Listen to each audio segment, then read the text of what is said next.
Rob Morales, RCO Network. We're back here on a Tuesday, exploring the inner journey. And I'm here with my wonderful co-host for the week. Hold on one second, Miss. There she is, Miss Heather VanAlstyne. Heather. Mary VanAlstyne. I'm on auto mode today. Miss Mary VanAlstyne. I screwed up here. Hello.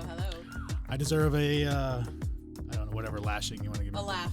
How about that? I'm giving a laugh. So, Rob Morales, like I said, we're here to explore what it is, the emotions and things of being human, and even the mistakes.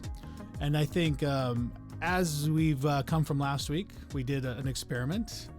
We called it a gratitude experiment. And as we kind of explore and decide what this show is going to be, a lot of this requires your attention, and anything you want to provide to us. Any comments and questions, we're taking them here live. I think I have too many screens on. But that's what it is about being live. You know, we get in these conversations as we go along.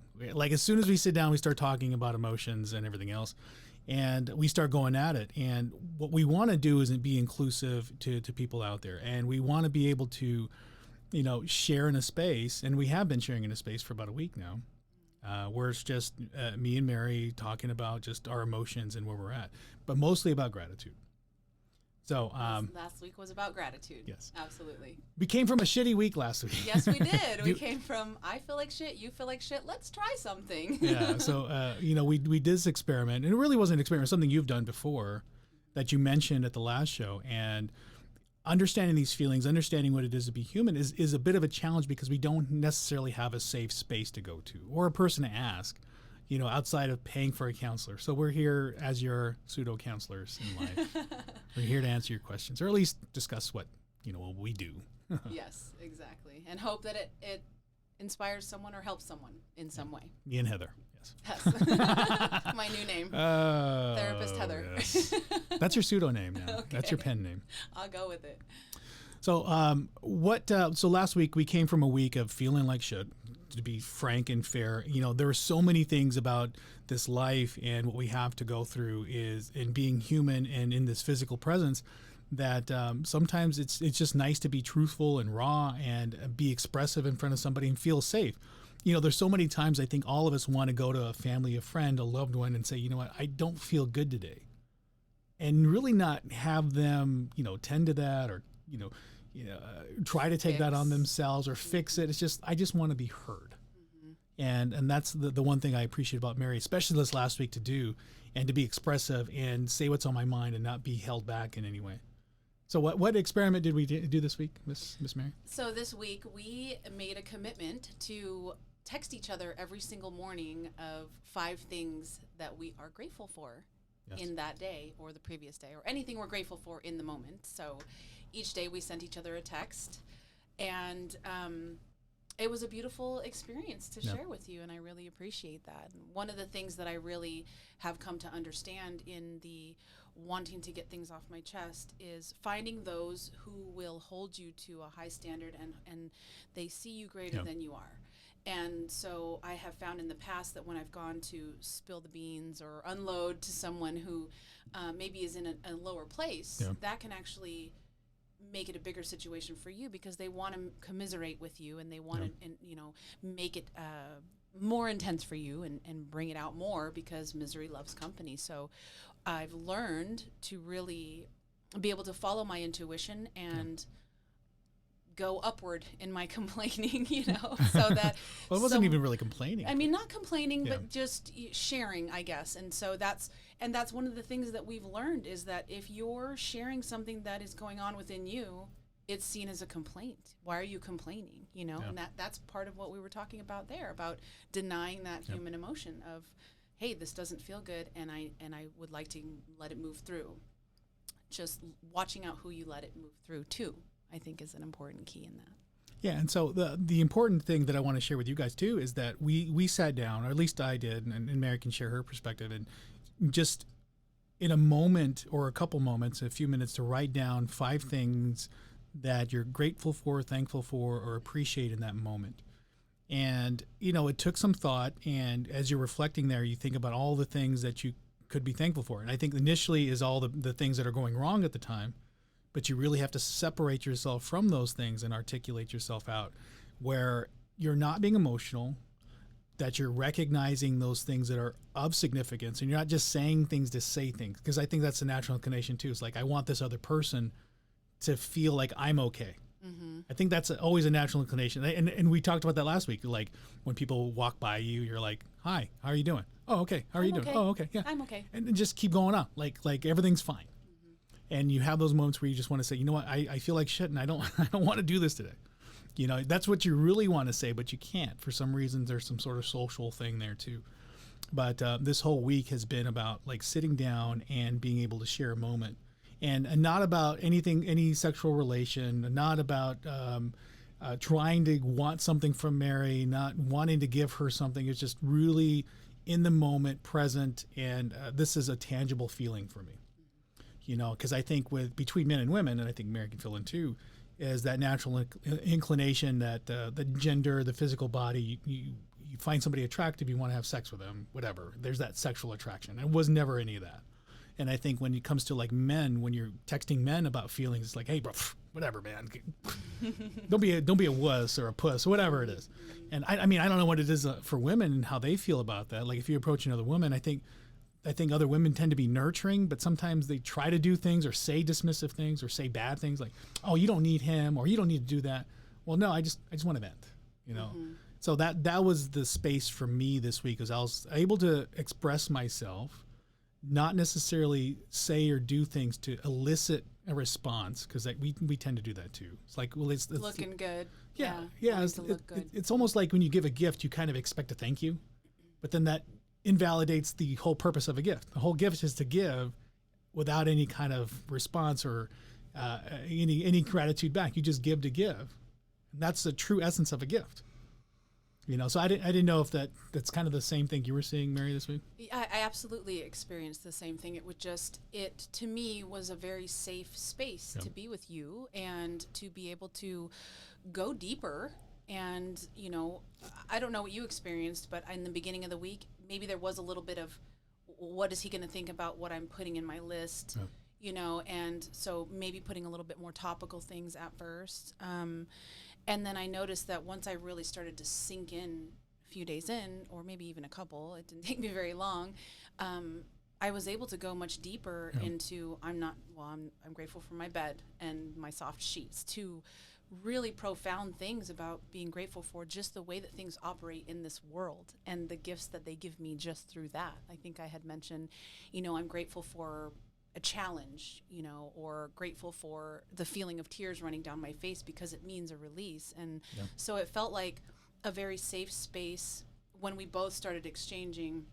And I think recognizing that we were really going deep and coming from the heart, it gave us that safe space to be able to go even deeper and to be able to really express to each other and know that, you know, we're putting this out there for you. You're a safe container for me. I'm a safe container for you. And that is the beautiful thing about finding people in your tribe, I think. Yeah, and that's the thing I appreciate about you, is that I've been able to kind of share those moments. And again, there hasn't been any kind of like tension or weirdness or awkwardness. It's just very safe, you know. And again, no expectations, no reciprocation, really, just present. You know, and I think so much of us need that in our lives and the people that are surrounded. Sometimes we just need presence, not more, not less, just there. Yeah. You know, and when it comes to relationships and even friends, you're like, you know, you put yourself out there, you spend time with somebody, but then they get angry when they don't get that back. And so that's the frustrating part about any kind of relationship. Whether it's intimate or friendship, it's just there's always that need or wantedness back, you know, which kind of defeats the whole point of like a relationship in itself. It's like there shouldn't be that, but it is kind of that way, I guess. That actually makes me think about a quote that I put on my Facebook page just a couple days ago that said, the higher self loves to love. Yeah. You know, doesn't go seeking love. And I think that's exactly what you're describing, is the ability to, once you get to really get in touch with yourself, to love someone, to love them without that expectation of a return, because you're becoming love. You're learning to love versus loving in order to receive love, which is with condition. It's not unconditional. You know, It's And that's so funny because, we always say that. I want unconditional love. but do we give it? Not all the time, no. And I think so many people out there want to have children or find that perfect man, woman, whatever it is, to have that. But then when it comes down to it, they don't really give it themselves.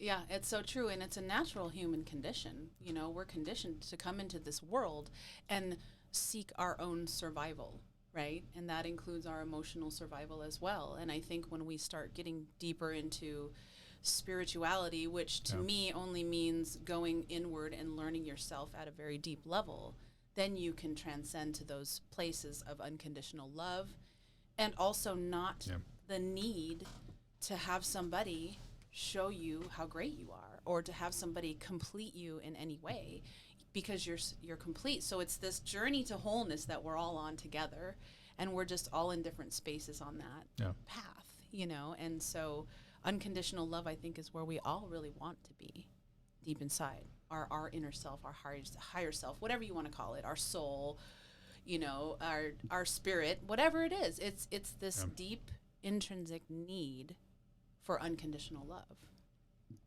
And the interesting part that you brought up was survival. And I want to touch upon that. We're about 10 minutes in the show.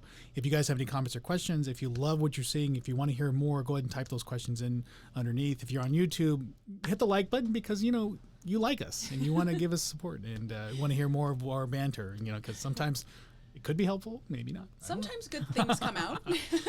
Yeah, you can catch me crying on a show. But go ahead and leave those comments and whatever. We'll respond to them as we go, either on the show or afterward. But again, touching upon survival, I think there are so many things in this physical body, in your mind, in my mind, that are all surrounded by survival. We hold on to pain because it reminds us that we need to avoid that.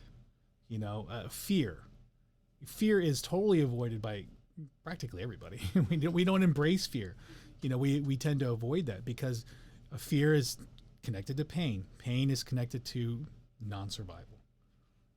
And so we learn we learn fear to avoid those things so we don't die, basically. Mm-hmm. And so in our mind, so much of me knows that all the pain I experience, all the frustrations, all the emotions from the past are due to that sense of survival, because we want to avoid it in the future. Absolutely. And the way that our minds are programmed to work is we collect all this data from experiences in our lives and we store them. We store these experiences into our subconscious mind, and that way we can protect ourselves from being hurt. And the beautiful thing about that is that we have the ability, with some work, to be able to release those things and have new experiences. But other than that, we're pretty much living our past over and over and over again, because we're just digging into the subconscious mind files of, well, what does this mean and what kind of harm could come? What's a situation similar to this that I've been in that I should watch out for danger, right? Yeah. It's like I got attacked by a tiger once in this area. So now every time I come close to that area or something that even looks like that area, I'm going to look and see, like, what protective measures do I need to take so I don't get bit by a tiger again? Yeah, and as childish as that sounds, that's what we're trying to avoid. Yeah, pain. And it's danger. Just protecting you, and all it's really doing is holding you back if you look at the big picture. Because you talked about resistance. So before we got on the air, we were talking about resistance and resistance to those emotions. Mm-hmm. Yeah. And that's what even makes them bigger, is that resistance to the emotions. Say I'm feeling sadness or I'm feeling fear. And we're trying to push that down, right? Because society says you're not allowed to feel that. That's not good. You have to look this way and act this way and not cry, especially men, right? I cry. Not cry. But that's the idea that's instilled in us at such a young age, that we learn that we're basically not supposed to have emotions, and that they're not a good thing when they are ultimately our internal guidance system to our us walking around on this planet and us walking around on our lives.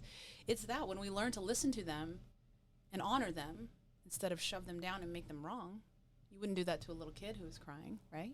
Correct. Most people wouldn't do that. Well, I mean, beyond culture, I think there's a biological part to that.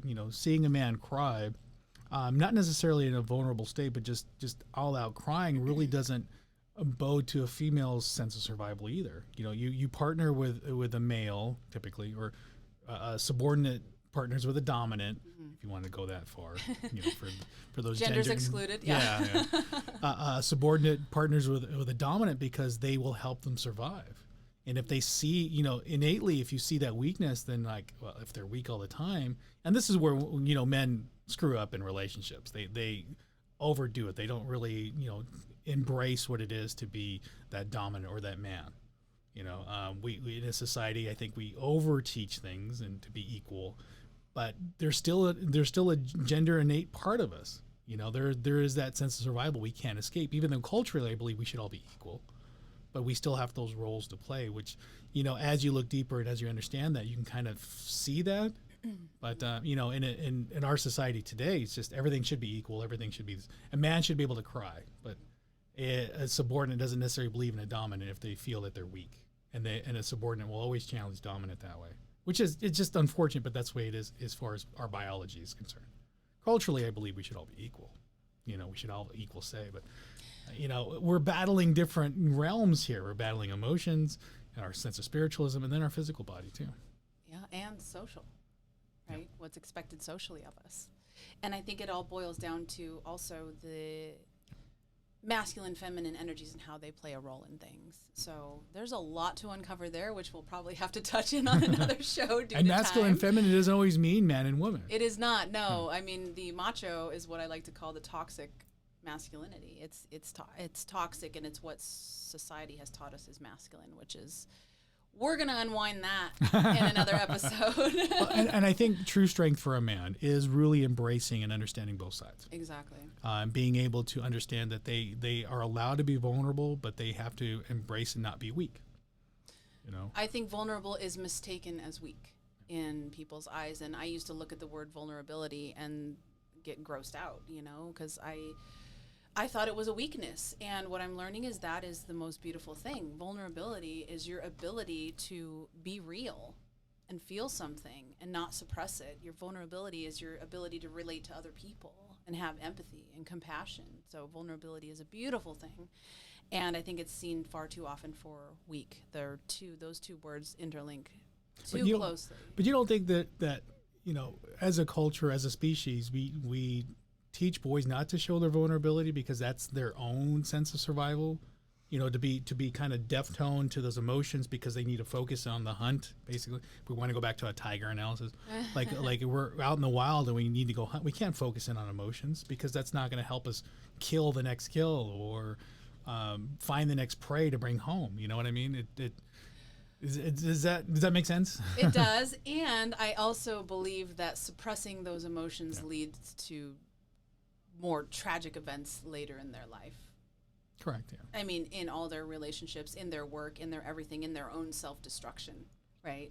I do think that we learn to navigate these things, and to an extent where we can, if we're just learning to express our emotions and we have a lot of sadness and grief from years pent up, we may do the ugly cry a little bit more than we think we should. But I'm telling you, when you get to that space where all of that has been healed, you have more of a balanced level. You're not going, sobbing all the time. I mean, you're allowed to let the emotions come through more naturally. Yeah. So it's like we have to unclog that drain where it's all being blocked and it's trying to get out. And that's where I think we get to that more centered living space, and we can still hunt. We know when certain emotions can flow through gently, and we can still go hunt or whatever it is that we're needing to take care of, because it no longer cripples us, right? Yeah. When it's suppressed, it cripples us in the long run in a big way. Yeah, and I think it's a failure on both sides, and maybe that's why we're here to kind of talk about these things. But again, like understanding from a male perspective that sometimes I'm going to be tone deaf. I'm not going to necessarily understand those emotions, but also accept the fact that you're, as a feminine energy to me, would be more expressive, and you're going to try to elicit those emotions out of me just as much as I'm pulling away from that, and know and feel comfortable to allow you to express yourself when needed, and be able to kind of direct, I guess, those emotions and say, hey, you know what, we're here doing this together. We're doing this dance. And that's kind of the whole premise of what my Insight Productions and everything has been for me these last few years is really trying to understand that balance, that we need both. As much as I want an unemotional relationship in life. Who wants that? That it's a part of life. It's got to happen. But to a certain extent, you got to allow for some of that to happen, but also have the ability to control that too, as a dominant. And as a subordinate, be able to feel that you can express as much as feel comfortable enough that, okay, I can be controlled. Because really, at the end of the day, the subordinate's always in control. I will argue that, because the subordinate will always be in control, because the dominant needs a subordinate to control. And if that subordinate's not there, then there's nothing to control. I think it can be a beautiful dance. And what I also believe is that it all boils down to full acceptance of another person as they are. No fixing, understanding that they are where they are, working through what they are. And when you have that communication, you can work through it together. And there doesn't necessarily have to be roles that have to look a certain way. And that would be my take on that. Yeah, and so it's coming to understand our different roles and things, and I think there's so many people out there that will kind of put, I guess, their own rules and be like, no, that shouldn't be that way, that shouldn't be, this is the way. There's just so many things, and I think the thing I appreciate about this space is that we can be expressive and talk about these things in a very neutral way. Yeah. And I'm sure at some point I may say something that's very starkly different than you, but maybe not. I don't know. But to have that space to be able to share that and have an understanding, I think that's where we all need to be as a society, need to be in any kind of relationship, whether it's a friendship, an intimate relationship, or more. We need to create that space in and of ourselves. So that takes us to the last part of today's show. Because we're on the last 10 minutes. Goes by so quickly. It does. It Sure does. Talking about the things that we can implement and do and be supportive of one another, even though we have differences, learning to embrace those differences and see how they benefit each other. Because it's not always about challenges.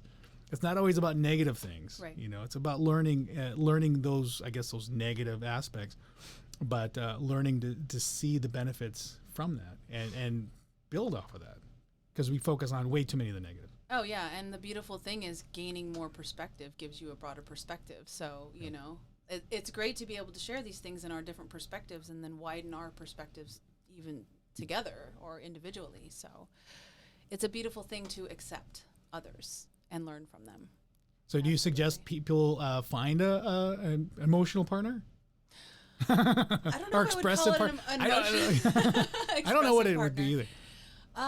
Absolutely. I think you should surround yourself by a tribe of people who are moving in the same direction you are, and their goal is to move each other up, and sometimes it's just testing the waters on who those people are. Maybe you meet them in a religious setting. Maybe you meet them you start a group or a book club, or you just kind of feel who those people are. And I think the key to that is allowing yourself to be authentic, because those who are not that will follow out of your path. You know what I mean? I noticed when I started being more authentic, there are certain people that migrated away from my life, and certain people that migrated in. So I think that just working on yourself naturally brings that community to you.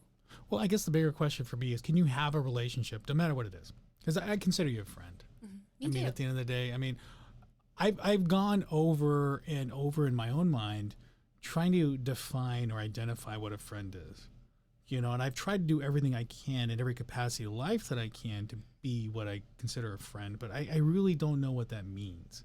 Does that mean, having a moment, like everything that we've done in this short amount of time, I would categorize as friendship. And the reason I say that is because there is no expectation. If you, even this week, right? He was like, oh, I can't make it Tuesday. I'm like, okay, cool. Let's just go with it, and we're here on Thursday instead of Tuesday. And in my mind, I think other people would have been like, no, you should have been here Tuesday. We had a set date. But there's no expectations. And that comes down to accepting, right? Accepting that we have a deep connection, accepting that we respect each other, accepting that what we know that we're doing something really cool, that we kind of feel like, you know what I mean?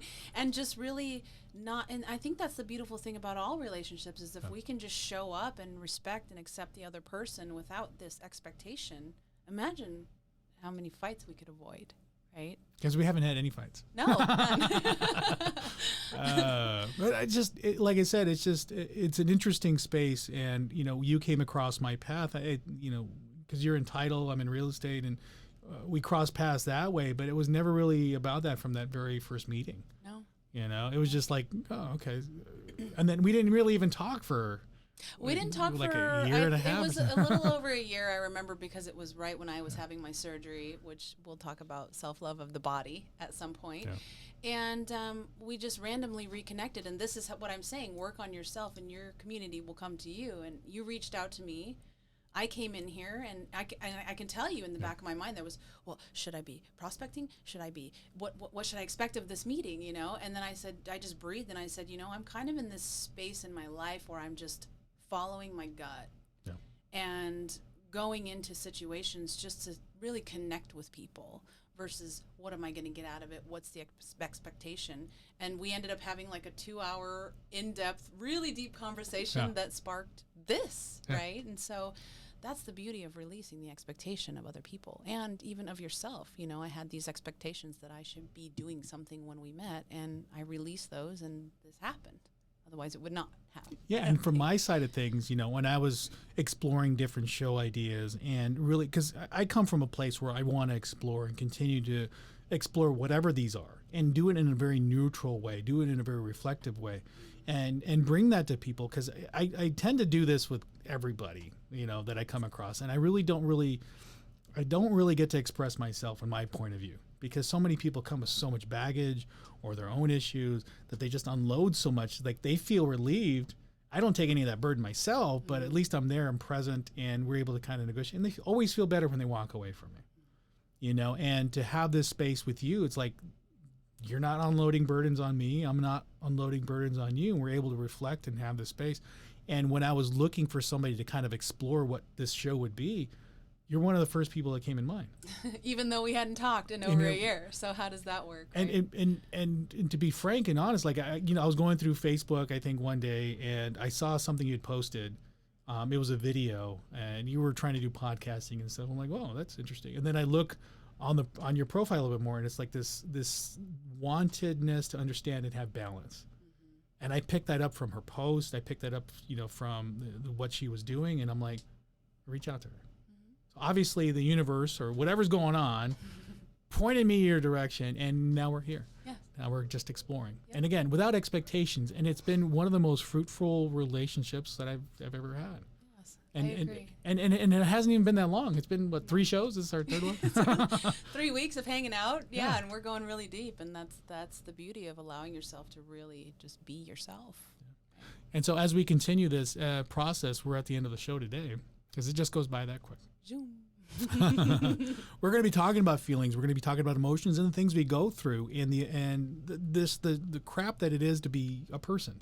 And I think, Mary, if you haven't noticed, she's female. And if you haven't noticed that I'm male, I think we would have a unique perspective and have, again, a shared space. And as you guys have questions or comments in the future, we're here, and we want to kind of take a perspective and reflect upon it. So if you guys have any questions or, like I said, comments, put them in there and we'll talk about them on the show or in the future.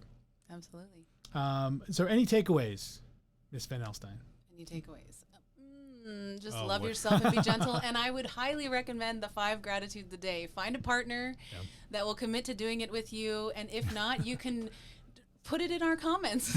Text one of us. We'll do it. I love being that for other people and holding that space for them. And maybe we can post some different emotional release techniques maybe that we find that I've had be helpful in my life. We could post those in the comments or something, and people feel free to explore. We did want to share some things, reading materials and things that we've learned along the way too. So we're continuing to explore what this is, what this podcast is, what this information we're going to bring to you guys is, and we can do that with your help. So go ahead and leave those in there.